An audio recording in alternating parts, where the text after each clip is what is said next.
И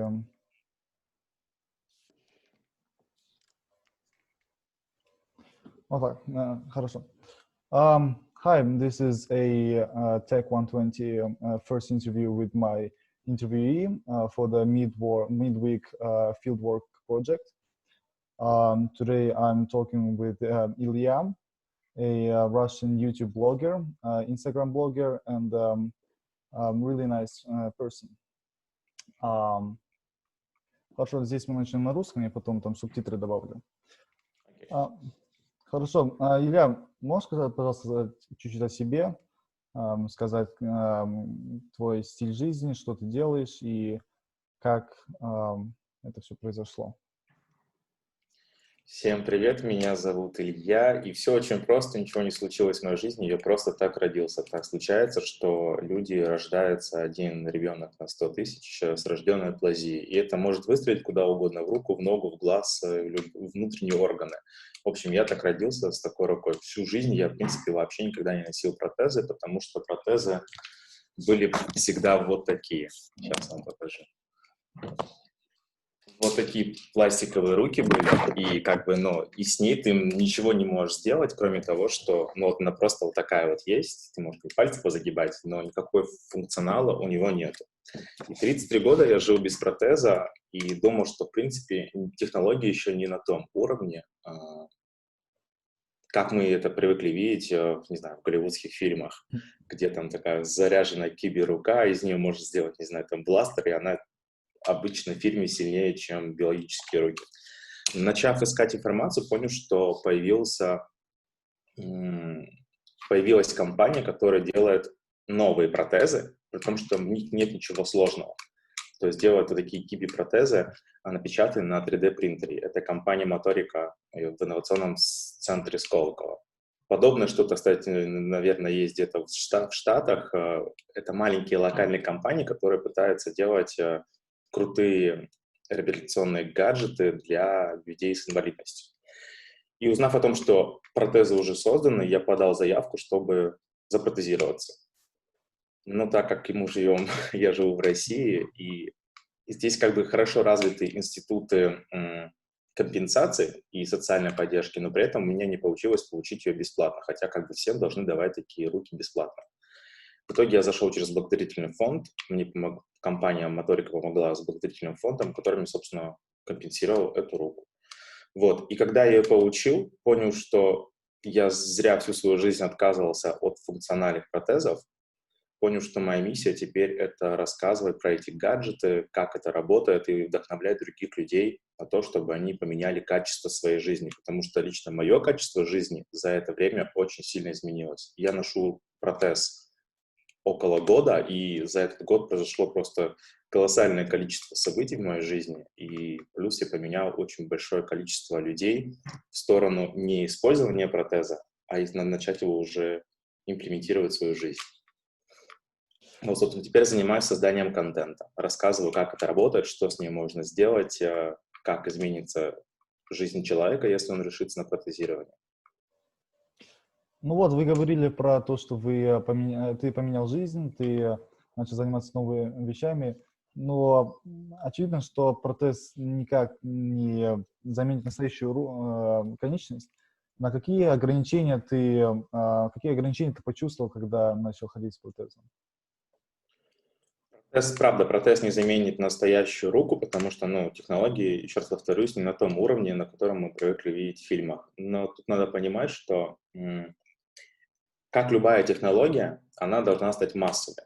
Это примерно может привести аналогию с телефонами. Пока ими пользовалась, не знаю, там небольшая группа людей, телефоны, в принципе, так сильно не развивались. То есть они были монохромные, они были кнопочные, они не назывались умными смарт-телефонами, потому что технологий не было. Но как только больше людей начало пользоваться технологией, телефоны начали развиваться. И теперь мы имеем в руках гаджеты, которые там, лично мой телефон сейчас там в 20 раз быстрее, сильнее и вычислительной мощностью, чем мой первый компьютер 20 лет назад. Такая же история с протезами. Чем больше людей будут ими пользоваться, тем быстрее в них придут, во-первых, деньги, придут новые люди, придут новые разработки, и тогда эти руки уже будут хотя бы чуть-чуть приближены к моменту, то, что мы видим в фильмах и читаем в научной фантастике. Что им нельзя делать? Хороший вопрос. У меня самый простой тип протеза — это тяговый. Давай сразу покажу, как это работает, потому что у людей будут сразу вопросы, как работает протез. Это не бионический протез. Мне не вшивают сюда в нервные окончания никаких датчиков. У меня есть рука, культя, у меня остался сустав. Я могу им делать вот так. Нормально, не знаю, здоровой руке это выглядит вот так вот. Тут есть тяги. Вот они, красненькие. И получается все очень просто. Я сжимаю так сустав, и рука делает вот так вот. То есть никакой вообще магии. Есть другой тип протезов, бионический. Сюда прикрепляются от 4 до 6 миодатчиков. Миодатчики — это такие маленькие пластинки, алюминиевые, как правило. Они прикрепляются к мышцам. У нас здесь у всех идут мышцы. Когда мы, вы даже сможете попробовать сделать, вот так руку сделаете, у вас напрягаются вот эти мышцы на открытие-закрытие с разных сторон. На эти стороны ставятся датчики. Они считывают показания ваших мышц, что серия, там, сейчас эта мышца напряглась, и передают сигнал на процессор. И процессор понимает, что сейчас он должен сделать закрытие, либо открытие, либо такой жест, либо такой жест, либо такой жест. И количество этих жестов, оно не ограничено в бионическом протезе. В тяговом протезе есть только один жест. Это называется функциональный... Сейчас я достигну, секунду. Это называется функциональный щепоть. Щепоть — это вот так вот. Ну, то есть это только вот этот щепоть, который у меня есть. Казалось бы, этого мало. Но по факту я этим щепотем могу делать все, что мне хочется. Я большую часть функций могу этим щепотем перекрыть. И тут все на самом деле зависит от человека. Небольшой другой пример. Мы, когда в детстве что-то делаем в первый раз, мы не знаем, как это делать. И мы допускаем ошибки. И нам нужно сделать несколько итераций, несколько ошибок для того, чтобы понять, как нам правильно взять тот или иной предмет, как с ним взаимодействовать. С протезом получается то же самое. Это инструмент, которым нужно научиться пользоваться. И каждому предмету мне приходится искать свой подход, чтобы это было удобно лично для меня, чтобы я мог взять этот предмет и взаимодействовать с ним. И вот здесь как раз все зависит от внутренней силы человека, насколько он готов учиться, пользоваться своим инструментом, который ему дали. И отвечая уже в саммари твоего вопроса, что он может, чего он не может. Он может абсолютно все, на что способен сам лично человек, и его желание, личная мотивация это сделать. Понимаешь? Да, мы понимаем. Это было очень интересно, если честно. Ну вот, ты сказал, что к этому надо привыкать и к этому надо осваиваться. Сколько ты осваивался и что ты для этого делал, чтобы как можно быстрее освоиться к протезу? Но на сегодняшний день я ношу протез уже, получается, 10 месяцев, и уже оглядываясь назад, я могу сказать, что я научился им пользоваться где-то месяце на 6-м. Что значит научился пользоваться и привык к нему? Привык я к нему сразу где-то спустя, не знаю, неделю, когда мне перестали болеть мышцы. То есть я не носил всю жизнь протез, соответственно, у меня мышцы здесь не развивались. Они практически постепенно атрофировались. Это даже заметно, не знаю, по толщине руки. Они не развивались. И в итоге, когда я только надел протез, в конце первой недели у меня жутко болели мышцы здесь, потому что я все время что-то ими брал. И привык я к этому, наверное, спустя месяц, когда мышцы адаптировались к тому, что я постоянно работаю ими при помощи протеза. А научился я пользоваться протезом где-то спустя 6 месяцев. И что я для этого делал? Я до этого просто им пользовался, пытался все брать левой рукой. То есть до этого у меня не было такой функции, а потом она мне появилась с приходом протеза в мою жизнь. И я начал брать все левой рукой. Просто вот сознательно. То, что я могу сделать левой рукой, я прям брал и делал левой рукой. И через полгода, собственно, я освоил всевозможные бытовые вещи, с которыми мы встречаемся ежедневно. Очень понятно, ты первый раз одел свой протез, и, понятно, твои руки не были к этому готовы. Но как они к этому реагировали, насколько тяжелый твой протез и насколько сильно устают твои мышцы, когда, при повседневном использовании своего протеза? Сколько он тяжелый? Это напечатано на 3D принтере, это пластик. Здесь еще есть чуть-чуть алюминия. Это алюминиевый пальцы, который тоже напечатан на 3D принтере. Научились наконец-то печатать с помощью алюминиевого порошка, спекать его и получать сразу готовые металлические детали в сборе. Еще здесь у меня еще есть немножко латуни. Вот. Насколько он тяжелый? Этот протез весит примерно около 600 грамм. Это достаточно легкий протез, но даже несмотря на то, что он легкий, он все равно дает мне чуть больше нагрузки, нежели если я не буду выносить его на мышцы. Есть более тяжелые протезы, это бионические, они могут уже весить от 1,5 до 3 килограмм. И, как я уже сказал, там совершенно другой принцип управления, там очень много датчиков, там плюс еще батареи, поэтому это все добавляет веса. И они более тяжелые.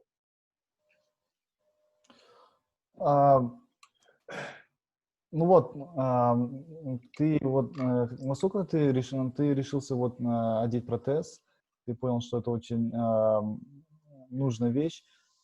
Как происходил первый вот процесс протезирования? Первый раз, когда ты одел, как это выглядело? Первый раз? Ты имеешь в виду вот этот уже протез? Да. Я понял, что ты хочешь узнать. Смотри, для того, чтобы состыковать человека аналога с киберрукой, с протезом, нужно сделать специальную гильзу. Она выглядит вот так вот здесь. Вот она. Она делается, вот она, синенькая. Она делается из специального материала. Если мы говорим про тяговые протезы, такого типа, как у меня, эта гильза делается из орфита. Это такой материал, низкотемпературный пластик. Почему низкотемпературный? Потому что это такой лист пластика, просто вот листик пластика, как вот формат А4. Его кладут в теплую воду при температуре 46 градусов по Цельсию, он активируется. Он становится пластичным, полностью как пластилин, ты с него можешь лепить все, что хочешь. Его вокруг твоей руки вот так облепляют, то есть делают гильзу по форме твоей руки, то есть она максимально анатомичная получается. Потом она высыхает и затвердевает. И, собственно, у тебя есть возможность крепиться к протезу. Другой тип материала называется термалин. Из него делают уже такие обтекаемые гильзы, как правило, от локтя, полностью вот так вот.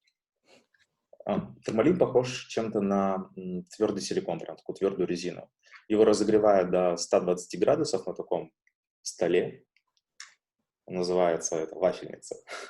Его разогревают, и потом вокруг гипсовой болванки по форме твоей руки его натягивают и делают такую литую гильзу для бионических протезов. Почему разные материалы используются для разных протезов, для бионических и тяговых? В бионическом протезе очень важно соприкосновение датчиков с твоей кожей. Но ты же не будешь их пальцем прижимать сам.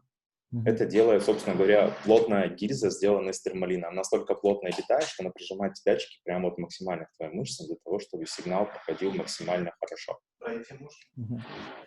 Да. В кадре.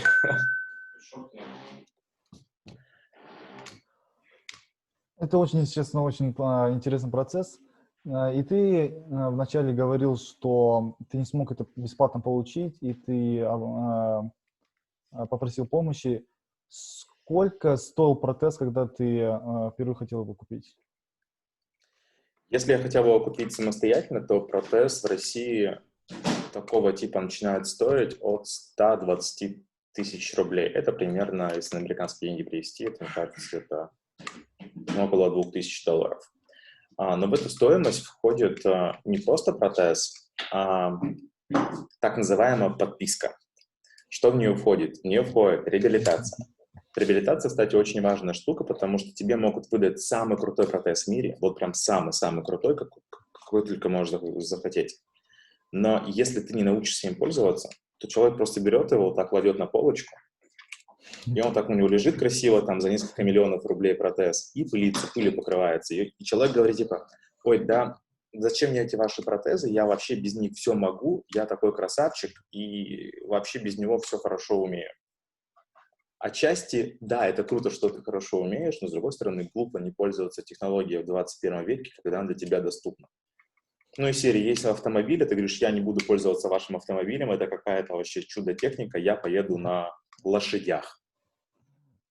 Я не буду пользоваться телефоном, я буду отправлять телеграм или азбукой Морзе передавать свои сообщения. Вот для меня это примерно, это возражение выглядит ровно так же. И им нужно научиться пользоваться, по-другому вариантов вообще нет. И еще раз напомню вопрос, что-то ушел от темы. Сколько стоил протез? Сколько стоил? Да. Стоит он на 120 тысяч, примерно $2000. В нее входит подписка, как я уже сказал, реабилитация, которая учит тебя пользоваться протезом, принудительно причем. То есть ты целую неделю ходишь и как маленький ребенок складываешь пирамидки, кубики, открываешь, закрываешь бутылочки, завязываешь шнурки, пытаешься себе приготовить бутерброд, еду, переносишь различные стаканы, пытаешься с ними взаимодействовать. Также в эту подписку входит ремонт и гарантийное обслуживание. То есть надо понимать, что все-таки это устройство, это инструмент, и как любое устройство, оно ломается. А если ты маленький ребенок, не знаю, ты там бегаешь по площадке и прыгаешь, спасибо, мои соседи, бегаешь, прыгаешь, то ты в любом случае можешь его сломать. И так как это дорогая штука, тебе нужна ремонтная мастерская, знаешь, такое техническое обслуживание.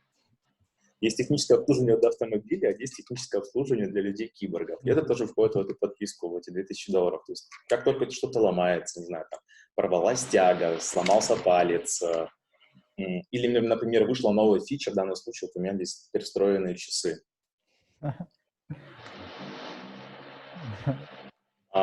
Как только выходят эти фичи, тебе компания как бы в течение этой подписки годовой, она тебе это все ремонтирует, доставляет, апгрейдит твой протез и делает тебя чуть-чуточку лучше.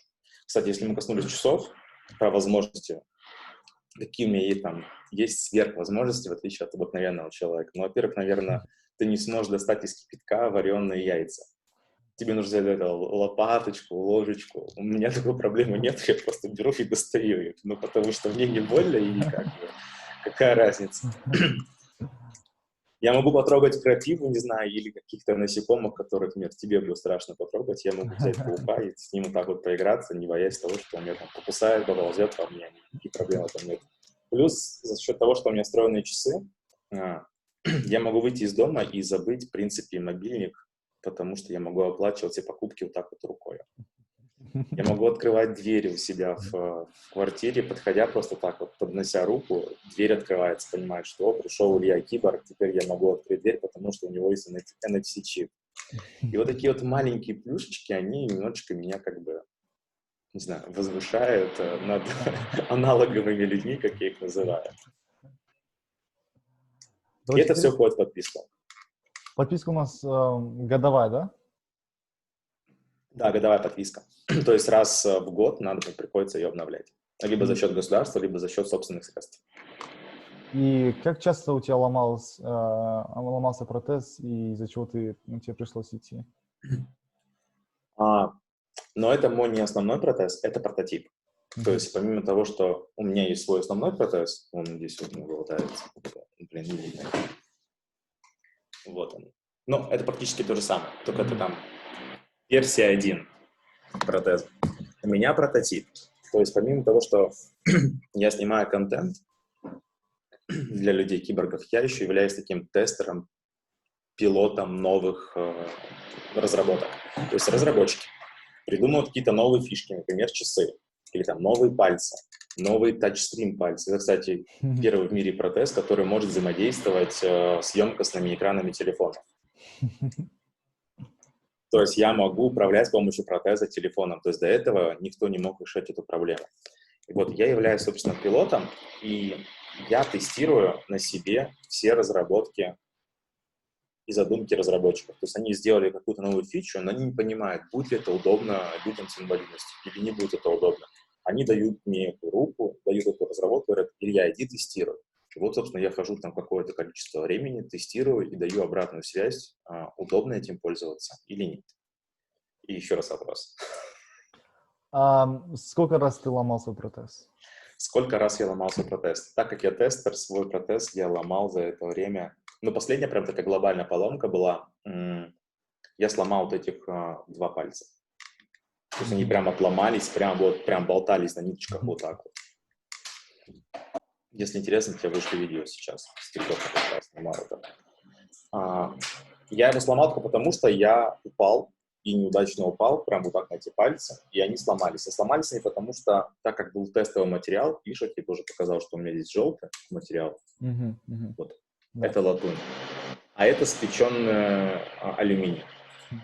И оказалось, что ты можешь легко применить аддитивные технологии для создания протеза, удешевить производство, ускорить процесс производства, но при этом алюминий спеченный оказался недостаточно прочным в жизни.